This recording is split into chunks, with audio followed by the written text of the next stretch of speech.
Welcome to What We See, conversations across indie education with micro schools, homeschool families, and hybrid programs about what they're actually doing, how they know it's working, and what the metrics miss.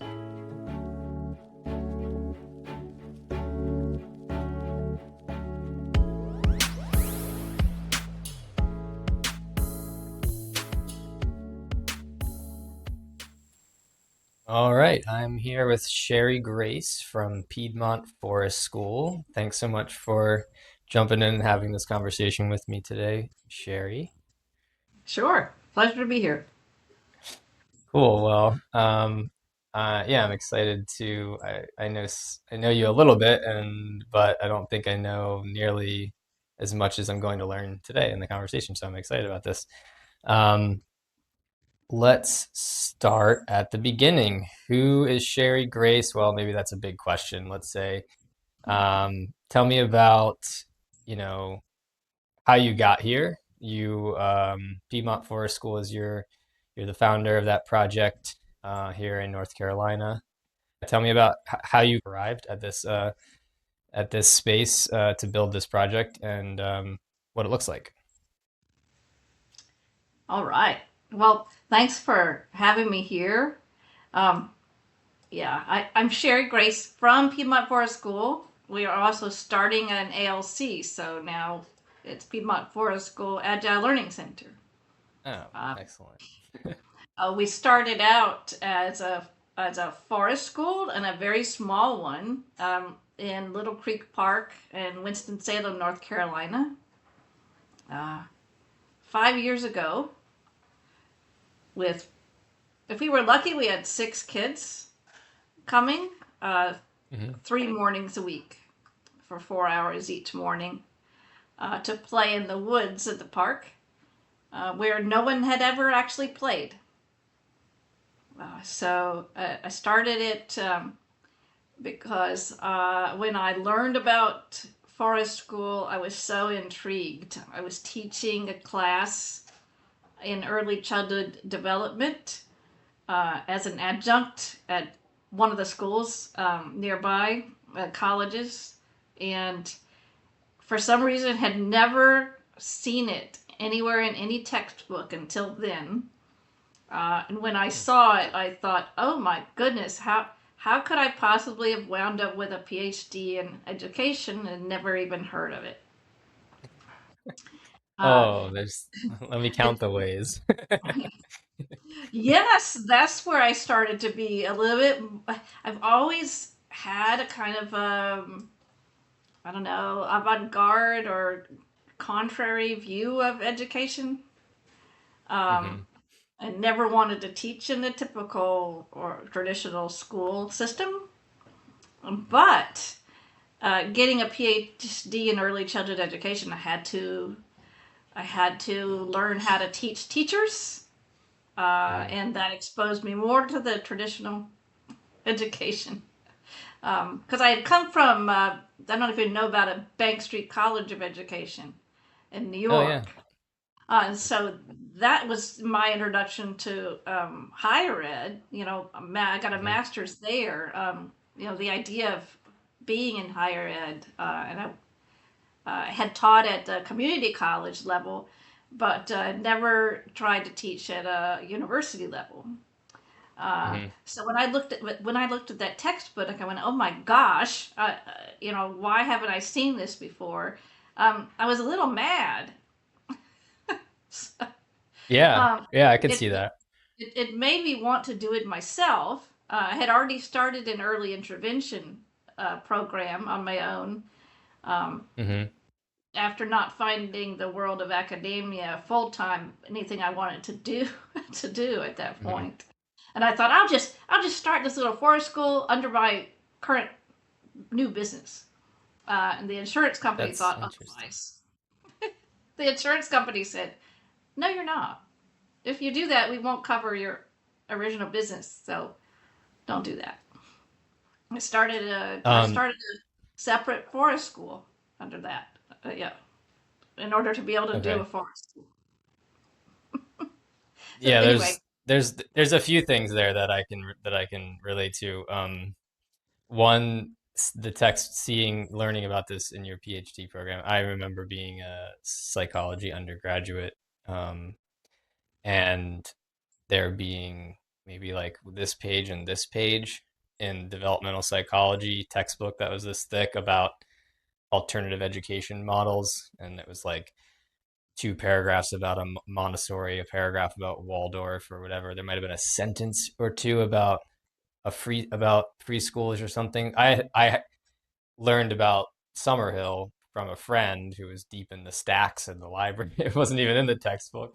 And I just was like, uh, I don't think the School of Education was even teaching the people that were going there for education anything about it. So I learned all these things while in college, but from my own, research and my own kind of curiosities and conversations Mhm. with people. So um, I can relate to that sentiment. And then, yeah, Bank Street, in a sense, my journey began in New York City as well. And what I knew about Bank Street was, really passionate progressive educators going Mhm. there and then trying to get a job at the preschool that they ran, because if you didn't get a job at that preschool, then there really wasn't anywhere else to do the things that you learned Yes. in Yep. in the Mhm. college. And so, yeah, so then it's like that kind of path. It's like, okay, well, I guess I'll go into academia and just teach people about these ideas that no one else gets to actually put into play in a sense. So, Mhm. but it's cool to hear about someone going through, yeah, like at that PhD level and then being like, all right, well, I guess if I'm gonna actually like interact with these ideas, I'm gonna have to just start my own thing to do it, because um, there's kind of this disconnect between like what we know about learning and human Yep. development and how it should be, and what we're teaching people about that at the university Absolutely. level, and then the actual spaces Mhm. that exist in the world to do those things. So that's Absolutely. interesting context for your journey. I had Cool. already So discovered unschooling because I didn't want to send my kids to a traditional school. okay. So, you know, it's through unschooling basically that I started understanding more about the experiential learning. But Mhm. forest school was still a new concept, even once my kids Yeah. were mostly grown. New to me. Yeah. Yeah. Yeah. So Piedmont Forest School started 5 or 6 years ago, and then you started real small. It's still small, but it's gotten more momentum. It's Yeah. gotten bigger than that. What does it look like today? Walk me through Piedmont Forest School meets. How often? What's the structures? Who are you serving? What does it look like when I walk into Piedmont Forest School, which is in a forest, right? That's right. So Piedmont Forest School, when we started, we had just 6 kids a day. Now, in one group with me and another person, another learning partner, we now have 3 groups of kids. At least 4 of the days of the week, we operate 5 days a week. On Monday through Thursday, we have, instead of just 6 kids a day, and that few little entourage of learning partners, we have around 32 each day Okay, in 3 different groups. The kids meet cool. at the picnic shelter. Their parents drop them off, check them in, and we walk up to the woods. Then they have a brief snack and a 15-minute meeting, and then they're off to play. They play in those 3 base camps until 11:30 or 12, depending on the age. Kids that stop at 11:30 are kids that they're the older kids called nature explorers. That group of kiddos uh, is the primary group that's going to make up the Agile Learning Center kids. Okay, Um, we have about 10, anywhere between 10 to 12 of those kids, and they are from 6.5 or 7 through 14.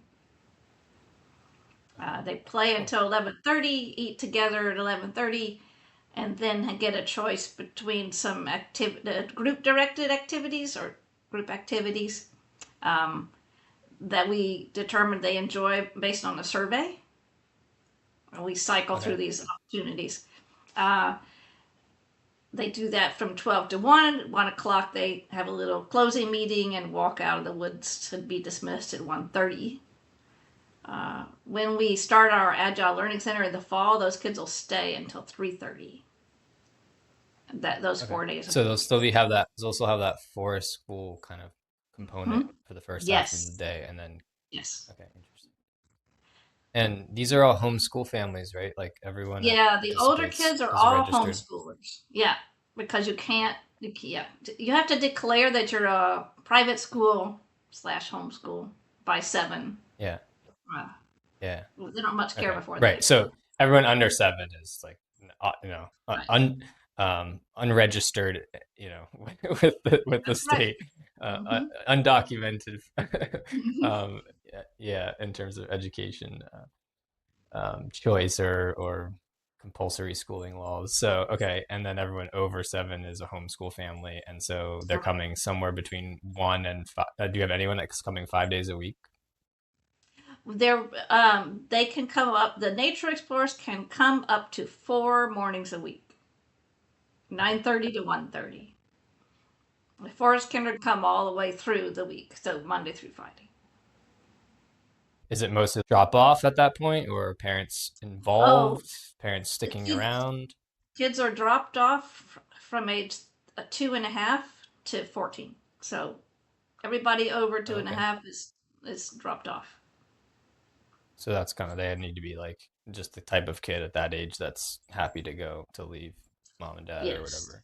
At two and Yeah. a half, they have to be mostly toilet trained. Okay. Mostly, yeah. I mean, you're in the woods, you can make some affordances, That's right. right?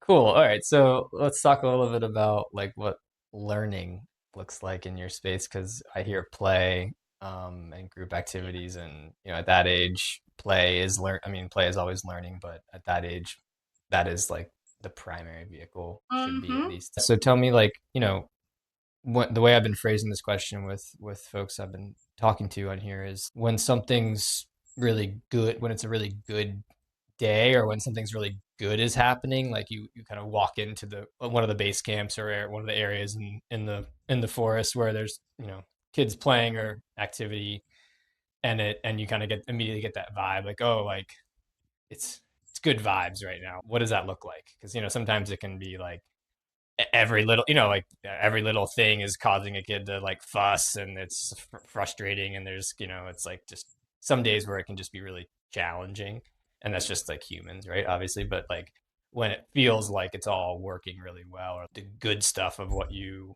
facilitate is happening, what does that look like?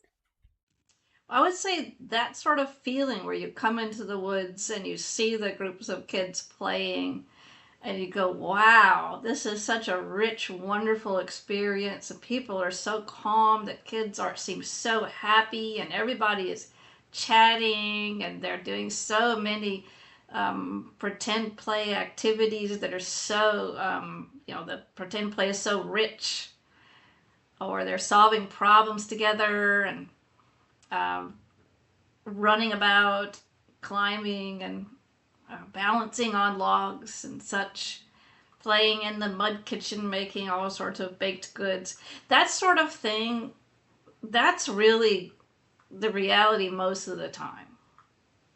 Hmm. Where you go, most people that come and see what the kids are doing out in the woods walk out with, I mean, they're just so in awe of what the kids are doing out there. They're mostly in awe of what they're allowed to explore, what they're allowed to learn on their own and from each other. Um, yeah, when we do have issues, but when it's going very, very well, the Hmm. kids are happy. They are running about. They are playing with one another. Occasional kids will be off to the side, reading a book, or swinging on a swing by themselves or in the hammock. Uh, but they're usually interacting with each other. They are oh, laughing, talking, moving, always moving. Hmm. Uh, that's what people see when things are going well. Yeah. So I'll give you this kind of phrase in two different ways because you're sort of touching on it a bit, but we can maybe go a little deeper. Like, what's something about how learning happens in your environment that would surprise people who only really know traditional or conventional schooling? And maybe another way to put that is like, what are kids what are kids learning in your environment, in your program, or what do they get to experience, or what skills do they get to develop that they probably wouldn't in a conventional school? Our kids get to direct their own learning and they get to pursue their own interests right up from 2.5 to 14. What they really are interested in out there in the woods, what they see that they're interested in, what activities that come to their mind, even if it involves running and wrestling, they're able to do it. They're able to immerse themselves in play. Uh, they learn that it's okay to talk and communicate. It's okay to move their bodies. It's okay to ask questions. They learn that they don't learn the difference between play and learning. Mm-hmm. They learn to love nature as well, right? Because they're in it all the time for those 4 hours. They also learn to take risks. I think that really surprises people that come into any kind of a forest school environment. They'll see a kid pretty high up a tree, or they'll see a kid balancing on a log that's laid over a ravine, where, okay, if they fell down, they might get hurt. I'm not talking about a extremely high ravine, right? But they may see kids using knives, carving, or sawing. Okay? Even kids that they know for certain have trouble controlling their impulses. They watch these kids with a saw in their hand, yeah, and they're Mm-hmm. not running around with the saw. They're sawing with the saw in their hand for not just a few minutes, longer than they pay attention to most things. Okay, that's what surprises people. That you can let these kids can manage risk when given the opportunity and keep themselves Yep. safe without harming Yeah. themselves. And that they choose to pursue things that are challenging. Mm. That's Yeah, that's such a big one because I think when people, I mean, I was going to like try to play devil's advocate. It's hard for me to push back a little bit. You know, devil's advocate for an opinion I don't really have, but like hearing you say before that they learn not to distinguish between play and learning.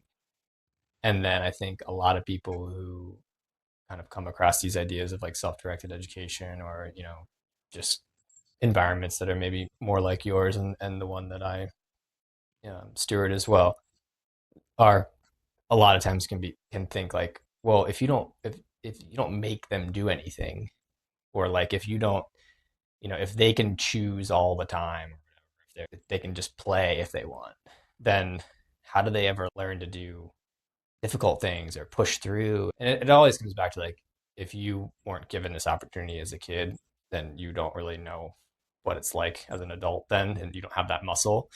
But it's like, well, I was made to do hard things, and that's how I learned to do hard things. You know what I mean? So it's like, so tell me more about that. Like, what is it? What are some? Do you have any stories or examples, or like this learning of like, giving kids the opportunity to play and explore on their own, but then them choosing to do hard things. Like, what does that look like?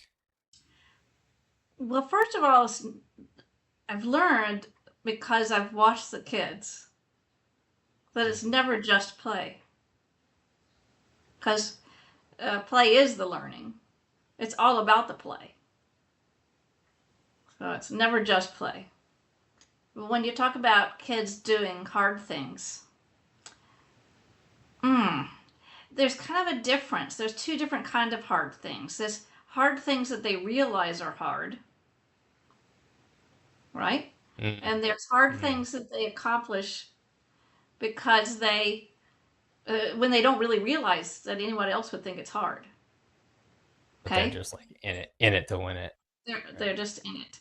So, for Yeah. instance, we our nature explorers, especially last semester, got really into making a fort. So not just individual forts, but a fort. So we've got 10 kids of all different abilities and all different ages. Um, Yeah. and four of them are really into making a fort. Oh my gosh, is that hard? It's extremely hard.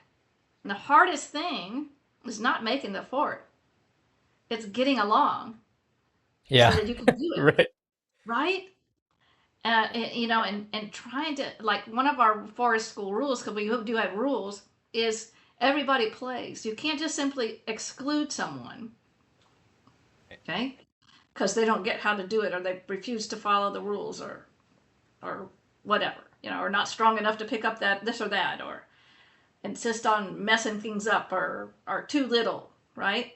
Hmm. Uh, Hmm. so to be able to follow that rule and get a daggone fort going, not getting it Yeah. started, much less accomplishing, making the huge fort. So it took them weeks and weeks and weeks to get Hmm. the fort the way they wanted. And it involved tearing it down and building it up again, at least twice. Okay? And they're not allowed to exclude each other, right? That they're not allowed to scream at each other. They have to figure out how to get along, right? And it feels very hard. And no one said today's fort making day No one, or this unit, right? this lesson unit is project is fort making, which is an important thing because the motivation, the persistence, the we'll Always tear it comes from. down three times and start again, Mhm. right? Yeah. Like it has to be real. Um, Hmm. yeah, and like, I mean, how many adults are young adults, old adults, I don't know, in their careers are trying to learn these skills that are so innate into that process. That's like, Hmm. you've got kids Hmm. of all different ages, all different abilities, a shared Yes. mission, and how are we going to communicate, collaborate? Hmm.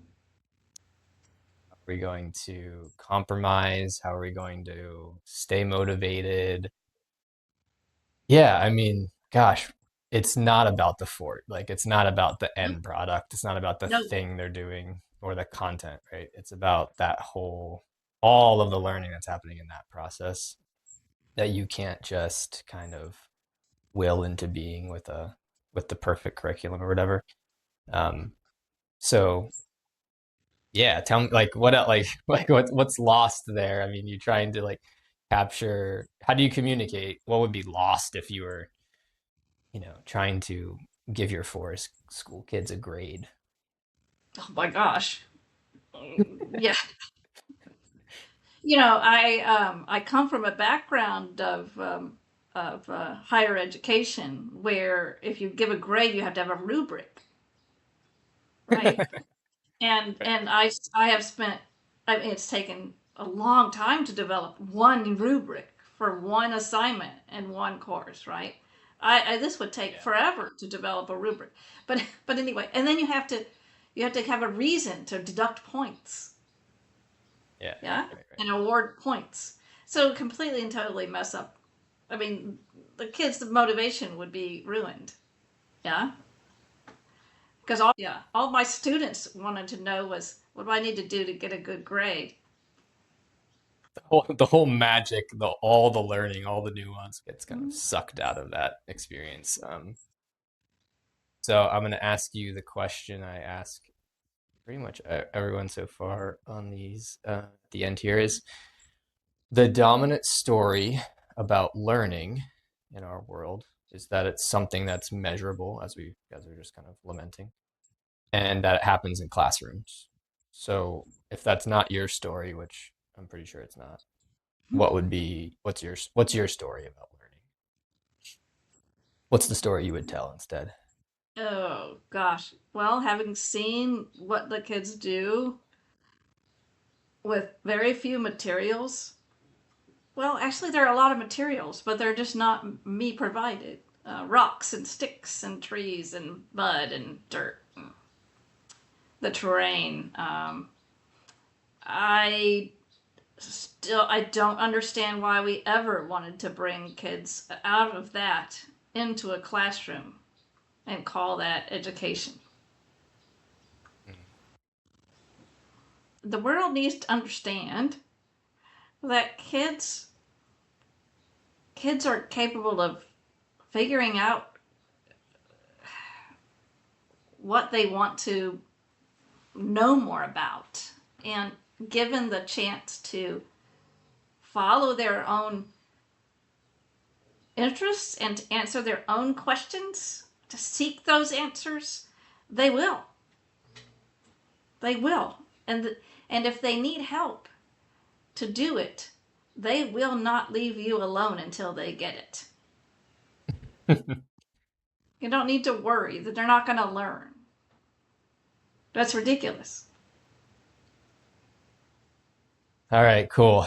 Well, Sheri Grace from Piedmont Forest School, I think we'll wrap it up there. Thank you so much. That's very helpful to hear more about what's going on in your program and what learning looks like in the forest of the Piedmont area here in North Carolina. Thank you.